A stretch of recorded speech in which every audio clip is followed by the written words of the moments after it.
আসসালামু আলাইকুম প্রিয় বন্ধুরা, আশা করি সকলেই ভালো আছেন। হিন্দু ভাইদের জন্য আদাব।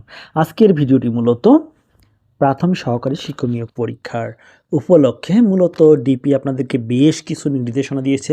কিভাবে পরীক্ষার হলে যাবেন, কিভাবে পরীক্ষা দিবেন, সবকিছু মিলে এক গুরুত্বপূর্ণ নির্দেশনা রয়েছে। সেটা নিয়েই ভিডিওটি। তার আগে আপনাদেরকে একটু মানবন্টন সম্পর্কে ধারণা দেই। প্রাথমিক সহকারী শিক্ষক নিয়োগ পরীক্ষা মূলত 90 নম্বরের হবে এবং 10 নম্বরে ভাইভা অনুষ্ঠিত হবে। এই 90 নম্বরকে আবার 4 ভাগে ভাগ করা হয়েছে। 1 নম্বরে হচ্ছে বাংলা সাবজেক্টে 25 নম্বর থাকবে, ইংরেজিতে 25 থাকবে, বিজ্ঞান এবং গণিতে থাকবে 10 করে 20, সাধারণ জ্ঞানে আন্তর্জাতিক এবং বাংলাদেশ বিষয়াবলিতে থাকবে 10 করে 20 এবং এগুলোর কিন্তু পাস নম্বর হলো আপনার 50%, অর্থাৎ আপনারা 90 নম্বরের মধ্যে 45 পেলেই কিন্তু আপনারা পাস করবেন। আর 45-এর নিচে যদি আপনারা 44.50 পান, সেক্ষেত্রেও কিন্তু আপনারা ফেল, অর্থাৎ আপনাদেরকে সর্বনিম্ন মার্কস 45 পেতেই হবে, কেননা এটাই হলো পাস মার্কস। আরেকটি বিষয়, এই বিষয়টি ক্লিয়ার করে দেই যে আপনার উপজেলায় ধরুন 100 জন ঠিকানা কোথাও, অর্থাৎ আপনার উপজেলায় পদ ফাঁকা রয়েছে 50টি, সেক্ষেত্রে তিনজন করে যদি টিকায় সেক্ষেত্রে 150 জন টিকানোর কথা। কিন্তু দেখা গেল 90 থেকে 45 থেকে 90-এর মধ্যে আপনার উপজেলায় টিকেছে মাত্র 120 জন, সেক্ষেত্রে কিন্তু 150 জন আর টিকাবে না, 120 জনই টিকাবে। কেননা 45-এর নিচে পেলে কিন্তু অটোমেটিক বাদ, কেননা এটা হচ্ছে পাস মার্কস। যেমন 33-এ আপনারা পাস করেন বিভিন্ন সাবজেক্টে, সেরকমই চাকরির পরীক্ষাগুলোতে 50% মার্কস পেতে হয়। 50% মার্কস না পেলে আপনি অটোমেটিক ফেল আসবে আপনার রেজাল্ট। প্রিয় বন্ধুরা, আর 10 নম্বর যেটি রয়েছে সেটি ভাইভা। ভাইভাতে আপনারা সব কিছু টোটালি ভালোভাবে দিলেই কিন্তু আপনাদের পাস চলে আসবে, এ নিয়ে কোনো সমস্যাই নেই। আপনাদেরকে এই 90 নম্বরের মধ্যে কিন্তু ভালো মার্কস তুলতে হবে যদি চাকরি পেতে চান। আর অবশ্যই আপনারা যারা ভাইভা দিবেন তারাই ভাগ্যবান, কেননা ভাইভা দিতে পারলেই কিন্তু প্যানেলে আপনাদের একটা সুযোগ আছে, সেই সুযোগটা কিন্তু আপনারা পেতে পারেন।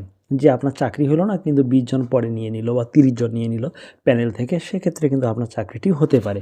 সেজন্য অবশ্যই আপনারা প্রিলিমিনারিতে ভালো মার্কস তোলার চেষ্টা করবেন আর পাস করার চেষ্টা করবেন। প্রাথমিকের শিক্ষক নিয়োগ 27শে ডিসেম্বর থেকে প্রবেশপত্র ডাউনলোড। 27শে ডিসেম্বর থেকে আপনারা ডাউনলোড করতে পারবেন প্রবেশপত্র। SMS আপনারা পেয়ে যাবেন ইনশাল্লাহ। কান উন্মুক্ত সহ নানা নির্দেশনা দিয়েছে তারা। সরকারি প্রাথমিক বিদ্যালয়ে সহকারী শিক্ষক নিয়োগ লিখিত পরীক্ষার সময়সূচি, প্রবেশপত্র ডাউনলোডের তারিখ ঘোষণা করা হয়েছে। আগামী 2রা জানুয়ারি শুক্রবার সকাল 10টা থেকে বেলা 11:30 পর্যন্ত আবেদনকারীদের নিজ নিজ জেলায় এ পরীক্ষা অনুষ্ঠিত হবে। প্রার্থীরা 27শে ডিসেম্বর সকাল 10টা থেকে অনলাইনে প্রবেশপত্র সংগ্রহ করতে পারবেন। প্রাথমিক শিক্ষা অধিদপ্তর এক সংবাদ বিজ্ঞপ্তিতে জানিয়েছে, পরীক্ষার প্রবেশপত্র ডাউনলোড করতে প্রার্থীদের ওয়েবসাইটে গিয়ে ইউজার নেম, পাসওয়ার্ড অথবা SSC রোল, বোর্ড ও পাশের সাল দিয়ে লগ ইন করতে হবে। প্রিয় বন্ধুরা, যাদের SMS আসবে না, হয়তো বা নেটওয়ার্কের সমস্যার কারণে নাও আসতে পারে, বিচলিত হওয়ার কোনো কারণ নেই। আপনারা আপনার যে SSC রোল আছে সেই রোলটি এবং আপনার বোর্ড যদি রংপুর হয়, দিনাজপুর বা ঢাকা হয় সেটি দিবেন এবং পাশের সাল 2011, 12, 15, 16 আপনারা যে সালে পাস করেছেন সেটি দেওয়ার পরে আপনার লগ ইন করলেই আপনারা কিন্তু আপনাদের প্রবেশপত্র পেয়ে যাবেন। এছাড়া প্রার্থীদের মুঠোফোনে খুদে বার্তায় SMS এর মাধ্যমে বিষয়টি জানানো হবে। পরীক্ষায় অংশগ্রহণের জন্য প্রবেশপত্রের রঙিন প্রিন্ট ও প্রার্থীর মূল জাতীয় পরিচয়পত্র, NID কার্ড বা স্মার্ট কার্ড সঙ্গে আনা বাধ্যতামূলক। অর্থাৎ আপনারা মাত্র পরীক্ষার হলে একটি কলম নিয়ে যাবেন, সাথে অ্যাডমিট কার্ড এবং আপনাদের NID কার্ড সঙ্গে নিয়ে যাবেন। এবারের নিয়োগ পরীক্ষায় পদের তুলনায় প্রার্থীদের সংখ্যা আকাশচুম্বী। অধিদপ্তর সূত্রে জানা গেছে, প্রথম ও দ্বিতীয় ধাপ মিলিয়ে মোট শূন্যপদ রয়েছে 14,385টি। এর বিপরীতে আবেদন করেছে 10,80,080 জন প্রার্থী। সে হিসেবে প্রতিটি পদের বিপরীতে লড়াই করবেন প্রায় 75 জন চাকরি প্রত্যাশী। এটা কিন্তু সব উপজেলায় সেম হবে না। কতগুলো উপজেলায় দেখবেন একটি পদের জন্য 100 জন লড়বে, আবার কিছু কিছু উপজেলায় দেখবেন একটি পদের জন্য 10 জন বা 5 জন করে লড়তে পারে। নির্দেশনা অনুযায়ী পরীক্ষার্থীদের অবশ্যই সকাল 9টার মধ্যে কেন্দ্রে প্রবেশ করতে হবে। আপনারা কিন্তু সকাল 9টার মধ্যে, মনে রাখবেন 10টায় পরীক্ষা, সকাল 9টার মধ্যে আপনারা কেন্দ্রে প্রবেশ করবেন। সকাল 9টা 30 কেন্দ্রের সব প্রবেশ পথ বন্ধ করে দেওয়া হবে।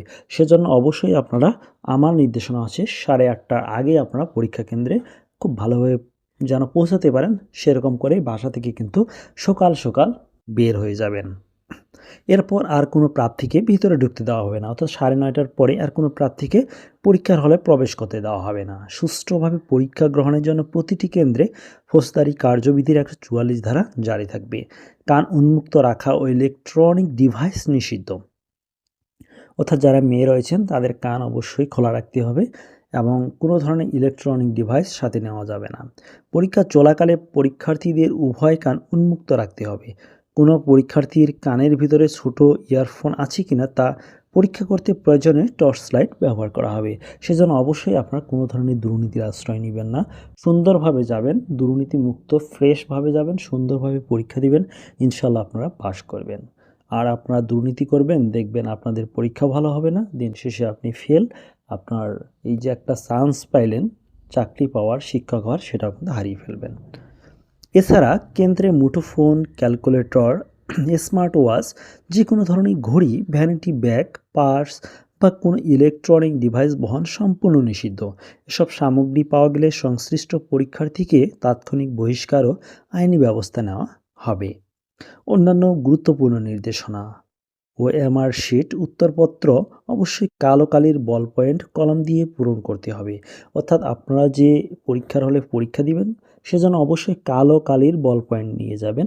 এখানে আপনারা অন্য কোনো রঙের কালি কিন্তু ব্যবহার করতে পারবেন না। সবুজ, লাল, নীল, হলুদ এগুলো নিয়ে যাবেন না, শুধুমাত্র কালো কালির কলম নিয়ে যাবেন। পেন্সিল ব্যবহার করলে উত্তরপত্র সরাসরি বাতিল হবে, অর্থাৎ আপনার রুল যেটাকে বলা হয় পেন্সিল, এগুলো কখনোই ব্যবহার করবেন না, কারণ ব্যবহার করলে আপনার উত্তরপত্র কিন্তু বাতিল হয়ে যাবে। ওএমআর শিট ভাঁজ করা, স্টাপলার করা বা ময়লা লাগানো যাবে না। আপনাকে যে পরীক্ষার জন্য যে ওএমআর শিটটা দিবে সেটা কোনো ধরনের ভাঁজ করবেন না বা ময়লা লাগাবেন না। সুন্দরভাবে ওটা সোজায় রাখবেন, আপনারা ভালোভাবে দাগাবেন, দাগানোর পরে সেটি দিয়ে দিবেন। প্রশ্নপত্র পরীক্ষা শেষে ওএমআর শিটের পাশাপাশি প্রশ্নপত্র পরীক্ষার্থীদের কাছ থেকে সংগ্রহ করা হবে।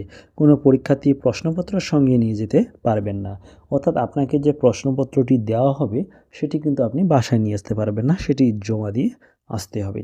প্রাথমিক শিক্ষা অধিদপ্তরের মহাপরিচালক আবু নূর মোহাম্মদ শামসুজ্জামান জানিয়েছেন, নিয়োগের নামে কোনো অসাধু ব্যক্তি বা চক্রের সঙ্গে লেনদেন না করার জন্য প্রার্থীদের সতর্ক করা হয়েছে। নিয়োগ প্রক্রিয়া সম্পূর্ণ মেধার ভিত্তিতে সম্পূর্ণ হবে। আপনারা কারোর সঙ্গে কোনো লেনদেন করবেন না, কেননা নিয়োগ কিন্তু একবারে স্বচ্ছ হবে এবার ইনশাআল্লাহ। সেজন্য আপনারা সুন্দরভাবে প্রস্তুতি নেন। এই কয়েকদিন আছে, ভালোভাবে বিসিএস প্রশ্ন, প্রাইমারি প্রশ্ন, এছাড়া আপনার পিএসসি যে প্রশ্নগুলো আসতেছে রিসেন্ট, সেগুলো ভালোভাবে দেখে নিন এবং আপনার সাবজেক্টিভ যে বিষয়গুলো রয়েছে সেগুলো আপনারা দেখে নিতে পারেন। এবং প্রতিদিন মডেল টেস্ট যারা দিতে চান তারা কমেন্টে দেওয়া লিঙ্কে জয়েন করুন। আর অবশ্যই আপনাদেরকে মডেল টেস্টগুলো 90 নম্বরের এই সময় দেওয়া খুবই গুরুত্বপূর্ণ, কেননা এই সময় আপনার সময় অনুযায়ী যদি দিতে পারেন পরীক্ষার হলে আপনার পরীক্ষা কিন্তু ইজি হয়ে যাবে। প্রিয় বন্ধুরা, ভালো থাকুন, সুস্থ থাকুন, আর অবশ্যই চ্যানেলে সাবস্ক্রাইব করবেন এবং পেজটিতে ফলো দিবেন।